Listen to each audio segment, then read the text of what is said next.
ଗ୍ରାମବାସୀ କଥା ରଖୁଅଛୁ ଆମେ ଉତ୍ତମ ସ୍ୱାସ୍ଥ୍ୟ ଏବଂ ମା ଓ ଶିଶୁ ମୃତ୍ୟୁହାର କମାଇବା ନିମନ୍ତେ ଗୃହରେ ପ୍ରସବ କରାଇବୁ ନାହିଁ। ଡାକ୍ତରଖାନାରେ ପ୍ରସବ କରାଇବୁ ଏବଂ ଗ୍ରାମରେ ସୁସ୍ଥ ଜୀବନ ଯାପନ କରିବୁ ଏବଂ ଗାଁ କଲ୍ୟାଣ ସମିତିକୁ ସରକାର 1 ବର୍ଷକୁ 10,000 ଟଙ୍କା ପ୍ରଦାନ କରୁଛନ୍ତି।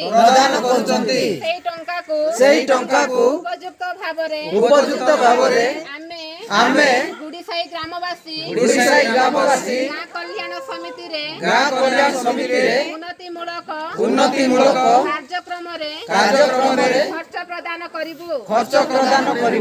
ଏହା ଆମେ ଆଜି କଥା ରଖୁଅଛୁ।